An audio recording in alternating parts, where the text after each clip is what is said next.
ಮತ್ತೆ ಕೋಮುಕಿಡಿ ಹೊತ್ತಿ ಉರಿತಾ ಇದ್ದು ಹಿಂದೂಗಳ ಮನೆ ಮೇಲೆ ಕಲ್ಲೆಸೆತ ಆರೋಪ ಕೇಳಿಬಂದಿದೆ. ಚಿಕ್ಕಮಗಳೂರಿನಲ್ಲಿ ಬೂದಿ ಮುಚ್ಚಿದ ಕೆಂಡದಂತಹ ಪರಿಸ್ಥಿತಿ ನಿರ್ಮಾಣವಾಗಿದೆ. ನಿರಂತರವಾಗಿ ಹಿಂದೂಗಳ ಮನೆ ಮೇಲೆ ಕಲ್ಲೆಸೆತ ಆಗ್ತಾ ಇದೆ. ಅನ್ಯ ಕೋಮಿನ ಯುವಕರಿಂದ ಕಲ್ಲು ತೂರಾಟದ ಆರೋಪ ಕೇಳಿಬಂದಿದ್ದು ಇಬ್ಬರು ಅನ್ಯ ಕೋಮಿನ ಯುವಕರನ್ನ ಹಿಡಿದು ಥಳಿಸಲಾಗಿದೆ. ಭಜರಂಗ ದಳ ಹಾಗೆ ಹಿಂದೂ ಕಾರ್ಯಕರ್ತರಿಂದ ಥಳಿತವಾಗಿದ್ದು ಭಜರಂಗ ದಳದ ವಿರುದ್ಧ ಎಸ್ಡಿಪಿಐ ಕಾರ್ಯಕರ್ತರು ಕಿಡಿಕಾರ್ತಾ ಇದ್ದಾರೆ. ಮುಸ್ಲಿಂ ಅನ್ನುವಂತಹ ಒಂದೇ ಒಂದು ಕಾರಣಕ್ಕೆ ಯುವಕರಿಗೆ ಹಲ್ಲೆ ಅಂತ ಕಿಡಿಕಾರ್ತಿದ್ದಾರೆ. ಬಸವನಹಳ್ಳಿ ಠಾಣೆ ಬಳಿ ರಾತ್ರಿ ಇಡೀ ಬಿಗುವಿನ ವಾತಾವರಣ ಪರಿಸ್ಥಿತಿ ನಿರ್ಮಾಣ ಆಗಿತ್ತು. ಠಾಣೆ ಬಳಿ ಹಿಂದೂ ಹಾಗೆ ಮುಸ್ಲಿಂ ಕಾರ್ಯಕರ್ತರು ಕೂಡ ಜಮಾಯಿಸಿದ್ರು. ಜಟಾಪಟಿ ಕೂಡ ಉಂಟಾಯಿತು.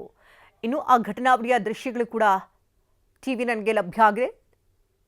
ಒಂದು ಬದಿಯಲ್ಲಿ ಗಮನಿಸ್ತಾ ಇರಬಹುದು. ಕಲ್ಲೆಸೆತ ಪ್ರಕರಣಕ್ಕೆ ಸಂಬಂಧಪಟ್ಟಂತಹ ದೃಶ್ಯಗಳಿದು.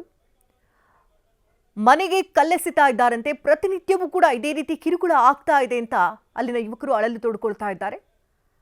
ಮನೆ ಮುಂದೆ ಕಲ್ಲುಗಳು ಬಿದ್ದಿರುವಂತಹ ದೃಶ್ಯಗಳನ್ನ ನೋಡ್ತಾ ಇದ್ರಿ. ಕಲ್ಲೆಸೆತ ಪ್ರಕರಣಗಳು ಊಹಾಪೋಹಗಳಲ್ಲ. ಪ್ರತಿನಿತ್ಯವೂ ಕೂಡ ತಾವು ಕಿರುಕುಳವನ್ನು ಅನುಭವಿಸ್ತಾ ಇದ್ದೀವಿ ಅನ್ನೋದಕ್ಕೆ ಸಾಕ್ಷ್ಯ ಸಮೇತ ದೃಶ್ಯಗಳನ್ನ ಕೊಟ್ಟಿದ್ದಾರೆ.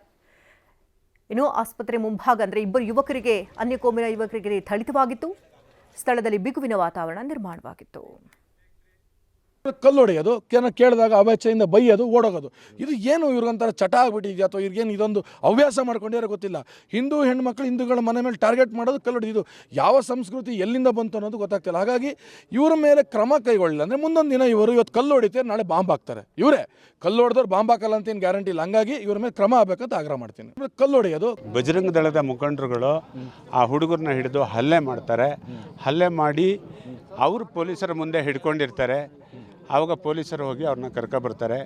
ಆ ಎರಡೂ ಹುಡುಗರು ಮೂಗಲ್ಲಿ ಕಾಲಲ್ಲೆಲ್ಲ ಬ್ಲಡ್ ಬರ್ತಾ ಇದೆ. ಅವ್ರು ನೇಚರ್ಲಿ ವಿಚಾರಣೆ ಮಾಡೋವಂಥದ್ದಲ್ಲ, ಫಸ್ಟ್ ಅವ್ರನ್ನ ಹಾಸ್ಪಿಟ್ಲಿಗೆ ಅಡ್ಮಿಟ್ ಮಾಡಿ ಅವ್ರಿಗೆ ಟ್ರೀಟ್ಮೆಂಟನ್ನು ಮಾಡಿಸ್ಬೇಕು. ಅದೇ ರೀತಿ ಚಿಕ್ಕಮಗಳೂರು ಜಿಲ್ಲೆ ಒಳಗಡೆ ಇತ್ತೀಚೆಗೆ ಈ ಹಿಂದೆ ನೋಡಿ ದನದ ಬಾಲಕ್ಕೇನೋ ಬೆಂಕಿ ಕೊಟ್ಟರು ಅಂತೇಳಿ ನೈತಿಕ ಪೊಲೀಸ್ಗಿರಿಯನ್ನು ಮಾಡಿದ್ದಾರೆ. ನಂತರ ಮಕ್ಕಳಿಗೆ ಕೂಡ ಹಿಡ್ಕೊಂಡು ಹೊಡಿತಿದ್ದಾರೆ.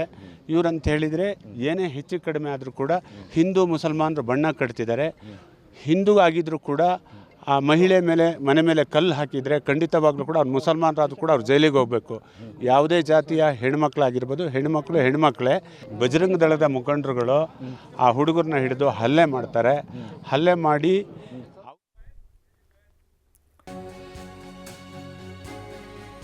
ಹಿಂದೂ ಮನೆಯ ಮೇಲೆ ಕಲ್ಲು ತೂರಾಟ ಪ್ರಕರಣಕ್ಕೆ ಸಂಬಂಧಪಟ್ಟಂತೆ ಕಲ್ಲು ತೂರಾಟ ಸಂಬಂಧ 2 ಪ್ರತ್ಯೇಕ ಎಫ್ಐಆರ್ಗಳಿಗೂ ದಾಖಲಾಗಿದೆ. ಕಲ್ಲೆಸೆದ ಹುಸೇನ್ ರಿಯಾನ್ ಮೇಲೆ ಎಫ್ಐಆರ್ ದಾಖಲಾಗಿದೆ.